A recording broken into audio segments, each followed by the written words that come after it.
Capítulo segundo de la primera parte. La niebla que escalda nos aproxima a la muerte. 6 años después de aquel día cualquiera.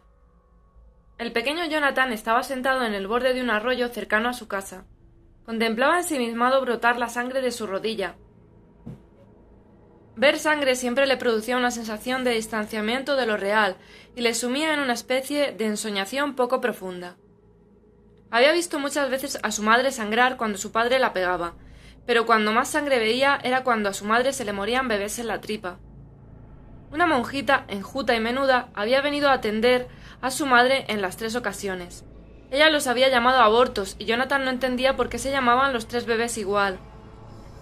A Johnny ese nombre no le gustaba, pues la monjita había dicho que el cuerpo de su madre no aguantaría a otro niño que se llamase igual, y dado que los 3 últimos se habían llamado así, era muy probable que el siguiente naciera con el mismo nombre.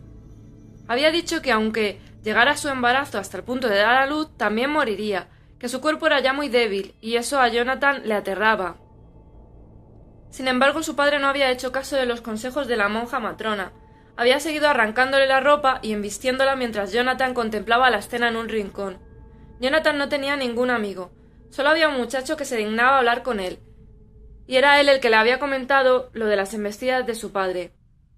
El niño le había dicho que eso se llamaba joder, que a las mujeres le gustaba, y así era como se quedaban embarazadas. Jonathan le replicó que estaba seguro que eso a su madre no le gustaba, y el muchacho se había reído. Jonathan le preguntó entonces por qué creía él que los hombres pegaban a las mujeres. Y el muchacho le respondió que algunos eran incapaces de contener su furia, que pegaban a todo el mundo y no solo a ellas. Otros estaban convencidos de que así controlaban mejor a sus mujeres, otros lo hacían cuando bebían, pero a él la lucha contra seres con menor fuerza física le parecía de cobardes, pues los valientes iban a las cruzadas, se hacían caballeros, mataban dragones, pero no pegaban mujeres. Nunca probaré la cerveza, se juró Johnny, después de aquella conversación. No quería convertirse en uno de esos hombres por nada del mundo. No podía comprender cómo alguien podía hacer daño a una mujer, pues a él le encantaba desde cómo olían siempre a centeno, a pan o a dulces bollos frente al hedor que desprendían los cuerpos de ellos. Siempre ofrecían algo de comer, tanto su madre en casa como si iban de visita a la de la vecina, y los abrazos de su madre. A Johnny no se le podía ocurrir una cosa más dulce y segura, pues en su regazo se sentía a salvo de cualquier adversidad. En los ojos azules de su madre se podía ver el cielo. Era el color de los ojos de los ángeles. Se lo había dicho un monje en una ocasión. No cabía comparación posible con el olor a tierra seca mezclado con cerveza que desprendía su padre. Por culpa de su padre, su madre había acabado con otro bebé en la tripa. Este bebé aún permanecía vivo en su vientre, y Jonathan creía que tenía algo que ver con que las palizas hubiesen cesado en los últimos meses. Creía que tal vez su padre se sintiera algo culpable si su madre moría. Además, estaba la cuestión de que le aterraba el infierno.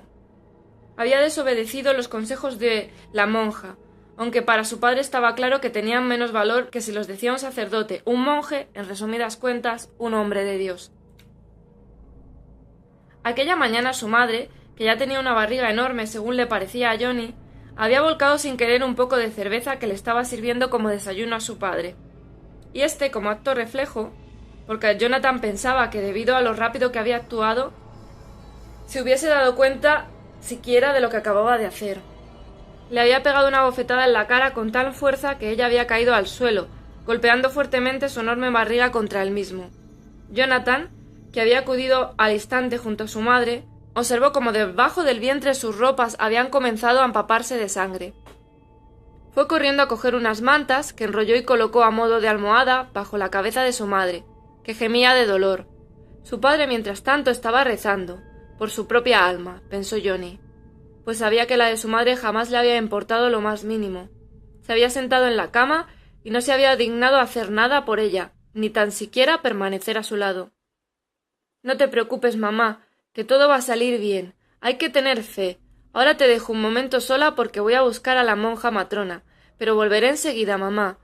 Le susurró al oído y después la besó la frente. Cuando se iba a incorporar, su madre le agarró muy fuertemente del brazo y le dijo: «Me muero, hijo. Esto era previsible y ya sabíamos que esto iba a pasar, ¿verdad? Ahora tienes que ser valiente y rezar por mi alma. Yo me voy a un lugar mejor. Tú has traído paz a mi corazón. Ha sido mucho más que lo que yo esperaba de un hijo. Ojalá hubiese sido más mío, Jonathan. Dicho esto, cerró los ojos.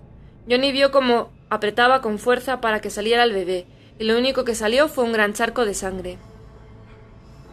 Él no había entendido todas las palabras de su madre, solo que se rendía ante las fauces de la muerte.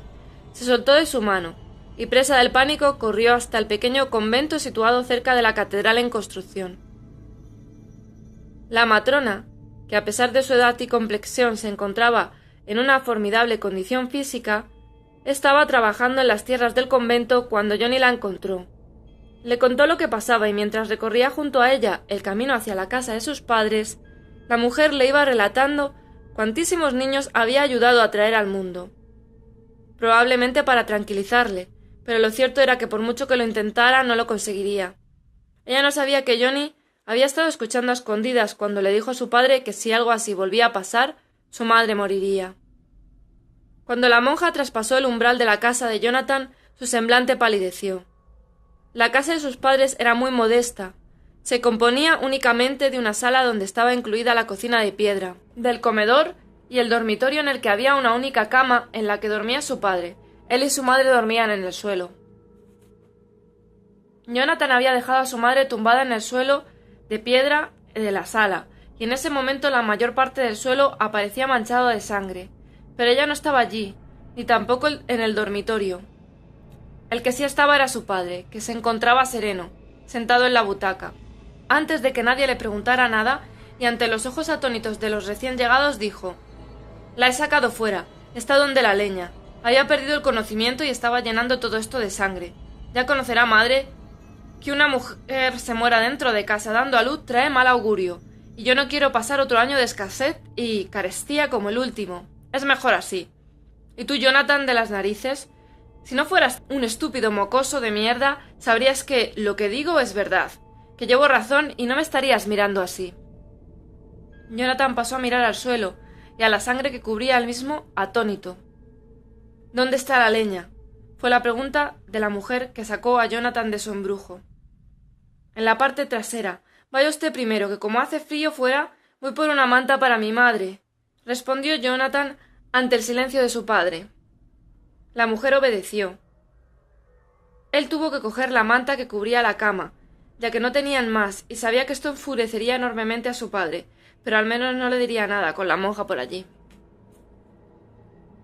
Cuando Johnny llegó junto a las dos mujeres, sintió un gran alivio al ver a su madre con los ojos abiertos. Este alivio, no obstante, se desvaneció cuando se acercó a su cara. Vio que no le reconocía y articulaba palabras inconexas. «¿Qué le pasa?», preguntó Johnny con lágrimas en los ojos. La monja, que no contestó a Jonathan, extendió la manta sobre su madre, dejando al descubierto la cabeza, enmarcada con un pelo pegajoso y pegado, las piernas y la parte baja del vientre. Él inspeccionó la zona con la mirada y dedujo con horror que su padre había arrastrado hasta allí a su madre, por el reguero de sangre del suelo, y lo más probable es que lo hubiera hecho llevándola agarrada por el pelo, ya que ella tenía heridas en el cuero cabelludo. La había soltado allí en medio de ninguna parte, al lado de la leña y del hacha, para abrirle el cráneo si no recogía más rápido la mesa, si no apilaba más deprisa la leña, si no era más rápida curtiendo las pieles, haciendo caso omiso de las grietas que cubrían sus manos. «Jonathan, tienes que ir al arroyo y traer 2 cubos de agua limpia. Dudo que pueda salvar a tu madre, pero aún puede ayudarme a traer al mundo a tu hermano», le ordenó la monja. Así que Johnny había obedecido, y de camino al arroyo los muchachos de la aldea habían salido a su paso para burlarse de él como de costumbre. La acusaban de raro, aunque su madre siempre le había dicho que no era así, que él era especial, pero lo cierto era que ellos le hacían sentirse raro, como ellos no era. Uno de los muchachos le había empujado, y al caer al suelo se había golpeado contra una piedra de las que había en el arroyo. La piedra le había abierto una herida en la rodilla. Se enjuagó la herida con el agua fresca y llenó los cubos. Recorrió el camino hacia su casa lo más rápido que pudo, pese a que los cubos pesaban demasiado para un niño de su edad. No sabía cuánto tiempo había estado ensimismado y sentía angustia. Mientras iba a casa se dio cuenta de que una densa niebla había comenzado a apoderarse de la aldea. Cuando llegó a casa, su madre ya no deliraba. Tenía los ojos abiertos, pero estaban fijos, clavados en el cielo. Al agacharse y poner la cabeza sobre su pecho, comprobó que no respiraba. La monja matrona tenía ambas manos introducidas dentro de su madre y estaba intentando desencajar la cabeza del bebé, que ya asomaba unos centímetros para poder sacarlo. «Está muerta, Jonathan. Era muy difícil en su estado sobrevivir. Había perdido mucha sangre, y además no creo que la hemorragia hubiese cesado después del parto. Se habría desangrado», sentenció la mujer. Pero Jonathan no lloraba ni pestañeaba. La oía a lo lejos, mientras contemplaba la sangre. «Sin embargo, ha muerto cuando el bebé estaba casi fuera, así que si pudiese desencajarlo rápidamente, es posible que viva. Haré un último intento antes de desistir, pero tú has de ayudarme. Jonathan, ¿me oyes?». Fue al oír la pregunta cuando despertó de su ensimismamiento y afirmó con la cabeza: «Tienes que empujar la parte superior del vientre de tu madre, con todas tus fuerzas, a la misma vez que yo intento desencajar la cabeza, cuando yo te diga». Jonathan obedeció y tomó posición. Cuando la mujer dio el aviso, consiguieron sacar a la criatura con éxito. «Está viva, es una niña», afirmó la mujer mientras la criatura tendida en el suelo lloraba. La monja cogió el hacha y cortó el cordón umbilical que la unía a su madre muerta. Johnny agradeció a la mujer la ayuda prestada, mientras la niña lloraba a pleno pulmón y se retorcía en sus brazos. Después de que la mujer se fuera, Johnny se acercó a su madre, dejó a la niña un momento en el suelo para darle un beso en la cara y cubrirla con la manta. Cogió a la pequeña y entró en casa. Su padre permanecía sentado en la butaca. «Es una niña, padre. Ha nacido sana, pero no hay mantas limpias para cubrirla. La única que tenemos está sucia. ¿Me podría prestar algo suyo de abrigo para taparla?», preguntó Johnny con la voz fría y temblorosa, pues eran escasas las palabras que había cruzado con ese hombre en toda su vida, y ahora, mirándole a los ojos, descubría que no le tenía ningún apego. «Es igual. Hay que deshacerse de ella. No tenemos leche, y al fin y al cabo, al ser una niña, no nos habría servido de mucho». «Trae, dámela», contestó el hombre al mismo tiempo que se levantaba de la butaca y se acercaba a Johnny. «Es su hija, padre, no puede deshacerse de ella. Yo podría ir a comprar leche cada día a la aldea y...». Por un momento el mundo dejó de tener color para Johnny, y todo se puso negro. Cuando su padre le golpeó fuertemente en la cabeza, la pequeña se resbaló de entre sus brazos, y Johnny cayó fulminado al suelo. «¿Cómo osas a contradecir a tu padre malnacido?», gritaba coléricamente. En medio del aturdimiento y todavía en el suelo, vio cómo su padre recogía a la niña y la dejaba encima de la mesa. Johnny no conseguía ver a la pequeña ahora, que a duras penas había conseguido ponerse de pie, pues su padre se encontraba de espaldas a él y le impedía la visión. Cuando se estaba acercando a la mesa, oyó un fuerte crujido y la pequeña dejó de llorar. Rodaron lágrimas por las mejillas de Johnny al acercarse a la mesa y darse cuenta de lo que significaba aquel crujido. Su padre le había retorcido el cuello a la niña y se lo había roto. Se quedó petrificado al lado de la mesa contemplando el cuellecito quebrado de la niña. Era la vida por la cual su madre había muerto, y ahora esa vida también había desaparecido. Durante algún tiempo, Jonathan dejó de estar en aquella habitación. Una especie de sopor, de ensoñación, se apoderó de él. Parecía haberse sumido en un profundo trance. Sus ojos ofrecían ahora una expresión vacía, inexpresiva, pero su padre no reparó en ella. Ni siquiera reparó en el niño. Se encontraba mirando tranquilamente por la ventana de la sala. En el exterior, una niebla muy densa se estaba apoderando del paraje. Había comenzado a devorar la luz, las formas, los colores.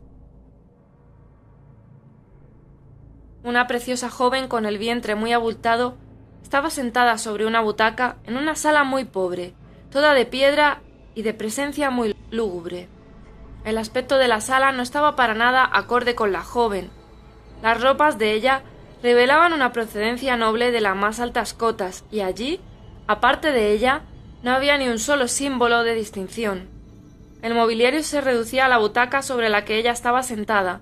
La sala era muy pequeña, y la única iluminación que poseía era la de una ventana pequeña situada en la parte alta de la pared izquierda, en la pared opuesta. A la derecha había un montón de madera. La pequeña ventana estaba enrejada. Debido a la disposición, la luz provocaba un efecto de claroscuro que se acentuaba el aspecto lúgubre y miserable del lugar. La luz incidía directamente sobre la cabeza de la joven.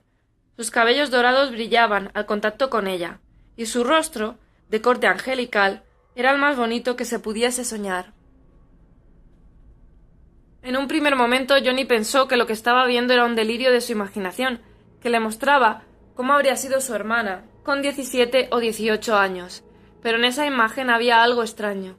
Allí se percibía la presencia de alguien más. La joven lloraba, repetía a gritos el nombre de Johnny y parecía estar sufriendo un episodio febril. Su frente estaba empapada de sudor, y su precioso pelo rubio se le pegaba a la cabeza.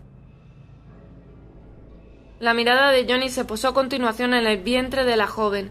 Una mano se hallaba posada sobre él, pero no le pertenecía a ella. A su lado, en el suelo, se encontraba arrodillada una mujer. Johnny la distinguió entre las sombras. Tenía una melena negra muy espesa que le llegaba a la cintura. Estaba tan oscuro el lugar donde estaba esa mujer que Johnny solo podía distinguir de ella su larga melena. De repente la mujer se volvió, y entonces Johnny pudo distinguir un rostro famélico, de expresión afligida, y unos ojos amarillos, inexpresivos, que le produjeron un escalofrío. Para su asombro, la mujer parecía conocerle muy bien, pues le hablaba con total confianza. «Johnny, el niño se muere, y ella se irá con él. El mal os persigue. Tienes que hacer algo, no dejes que él te lleve también. Tienes que darte prisa», le suplicó la mujer con voz susurrante que aportaba verdadero terror a la escena. Además, ¿quién se los llevaba? Allí no había nadie más. Era una especie de confidencia solo para Johnny, y éste sospechó que la mujer hablaba así para que la joven no se enterase. Pero cuando Johnny iba a preguntarle a la mujer de qué estaba hablando y quién se los iba a llevar, la voz fuerte de su padre lo despertó de su ensoñación. Durante años, este sueño perturbaría sus noches y nunca pudo llegar a formular esa pregunta. «Jonathan, ¿es que no me oyes, muchacho? Te estoy diciendo que fuera comienza a espesarse la niebla. Todo indica que esto provocará más frío. Y estando tu madre criando malvas, has de acompañarme tú a por leña», le dijo su padre mientras le zarandeaba con brusquedad. Johnny asintió con la cabeza. Observó cómo su padre cogía el pequeño cadáver en brazos y salía al exterior. Siguió los pasos de su padre. Cuando salieron al exterior, la temperatura había descendido notablemente, y la niebla solo permitía una distancia de 1 metro de visibilidad. Johnny vio de primera mano cómo su padre arrojaba violentamente el cadáver de la pequeña junto al de su madre y se situaba a los pies de ésta. «Vamos a rezar, Johnny, aunque no creo que Dios la acoja en su lecho, pues no ha recibido la extrema unción. Así al menos el Señor se pondrá de nuestro lado al ver que hemos hecho lo que hemos podido. Incluso oraremos por el alma de una mujer tan pecaminosa como era tu madre, siempre resistiéndose a cumplir con su obligación. Pero Dios sabe que he intentado corregirla, y está de mi lado. Al final hemos quedado solo nosotros, lo cual es sencillamente lo más útil». Jonathan escuchó las palabras de ese padre que en aquel momento ya no era el suyo, y mientras las oía, observaba los cadáveres. 2 personas habían muerto brutalmente en las manos de aquel hombre, que se veía un santo a ojos de Dios, y de repente dejó de sentir frío. Un calor abrasante se apoderaba de él, en forma de rabia contenida. «Llevaremos los cadáveres al cementerio mañana por la mañana, a ver qué se puede hacer con ellos, si se les puede dar sepultura, y si no, pues los enterraremos nosotros en el bosque. Al fin y al cabo ni se les visitará ni se llorará por ellos. Tu madre no era un ser apreciado en la aldea. Era un ser muy soso, todo el día llorando y quejándose. Vamos al Pozo Viejo, allí tengo amontonada la leña». Mientras se dirigían al Pozo Viejo, que hacía ya tiempo que había dejado de suministrar agua a la familia, a Johnny se le llenó la cabeza de imágenes de su madre golpeada, herida, simplemente por entretenerse al volver del mercado, por servir algo a destiempo. Pero lo que más enfurecía a su padre era verla hablando con cualquier ser humano que no fuera Johnny. Recordó un día en que la mujer había ido al mercado a comprar pescado y de regreso se había torcido un tobillo. Un amable vecino de la aldea la había ayudado a llegar a casa. Ella había tratado de disuadirlo al llegar al camino que conducía a su casa. El hombre, teniendo en cuenta el mal estado de su pie, se negó a hacerlo. Su padre había contemplado la escena desde la ventana. Aguardó tras la puerta a que ella entrara. Al entrar le preguntó por qué desobedecía sus normas y le ponía en ridículo delante de la gente. A ella no le dio tiempo a responder. Recibió una fuerte paliza antes de abrir la boca. Por una simple torcedura había acabado 2 semanas en la cama sin poder moverse, y la situación había terminado en un aborto unas semanas después. Si su madre no era más querida en el pueblo, sin duda era culpa de su padre. Aquel buen cristiano no dejaba que nada enturbiara su reputación. Por eso no permitía que nadie se acercara a ella, para que nadie pudiera ver quién era él en realidad. Ahora Johnny ardía de rabia. Era como si la niebla le quemase, como si esa niebla tuviese el poder de escaldar a las personas. Su padre se encontraba de pie, de espaldas a Johnny, junto al pozo, y tenía el regazo lleno de leña. «Con esto y un poco que cojas tú, habrá para pasar la noche», murmuró el hombre más para sí mismo que para Johnny. Solo que Johnny no le escuchaba. Aquella extraña sensación de arder en cólera por dentro se había adueñado por completo de su ser y le nublaba los sentidos. Se precipitó hacia su padre, empujándole con gran violencia, y depositó en él toda su rabia. El hombre perdió el equilibrio y cayó con toda la leña en sus brazos en el fondo del oscuro, seco y viejo pozo. Probablemente lo que hizo que de un empujón de Johnny el hombre hubiera caído al pozo fue tener la leña entre sus brazos. Se oyó un golpe, fuerte y sordo, cuando el cuerpo del hombre impactó contra el suelo, y después nada más. Johnny se acercó al borde del pozo y miró hacia abajo. El pozo era lo bastante profundo como para no poder ver el fondo, y tampoco se oía nada, ni un gemido, ni un quejido, nada. A Johnny se le ocurrió que tal vez estuviese solo, inconsciente y malherido. Comprendió entonces que si esto ocurría, él no pararía hasta encontrarlo y matarlo. Deseó con todas sus fuerzas que estuviese muerto. Procedió entonces a estudiar la situación, dentro de lo que daba de sí una mente de un niño de 6 años de edad, y tomó 3 decisiones que cambiarían su vida para siempre. La primera era que permanecería junto al pozo hasta la tarde siguiente, para asegurarse de que su padre estaba muerto. De ser así, tendría que encargarse de que nadie se enterara de lo que acababa de hacer. Lo segundo era que tenía que enterrar a su madre y a su hermana. Johnny pensó que lo mejor sería enterrarlas cerca de la tumba de su hermano. Su madre había ido siempre de visita cuando su padre no se encontraba en casa. Aquella tumba era la tumba de un niño que había nacido muerto 1 año antes que Johnny. Eso lo sabía él, lógicamente porque su madre se lo había contado. Ella le había dicho que no debía contarle nada a su padre, porque si llegaba a enterarse se enfadaría mucho. Jonathan nunca lo dudó. Además, él nunca la desobedecía, y sabía que a ella ese lugar le gustaba mucho. Estaba a medio camino entre su pueblo y el siguiente. Lo que debía planear era cómo transportarlas hasta allí. La tercera decisión que tomó era que no debía volver nunca a su casa. Tendría que dar demasiadas explicaciones. Acabarían descubriendo algo. Era un niño asesino y le aterraba lo que pudieran hacer con él. Así, entre cavilaciones, permaneció Jonathan sentado en el suelo, al lado del pozo, el resto del día, y también de la noche. Paralizado a causa del frío, acabó por vencerle el sueño. Fin del capítulo 2.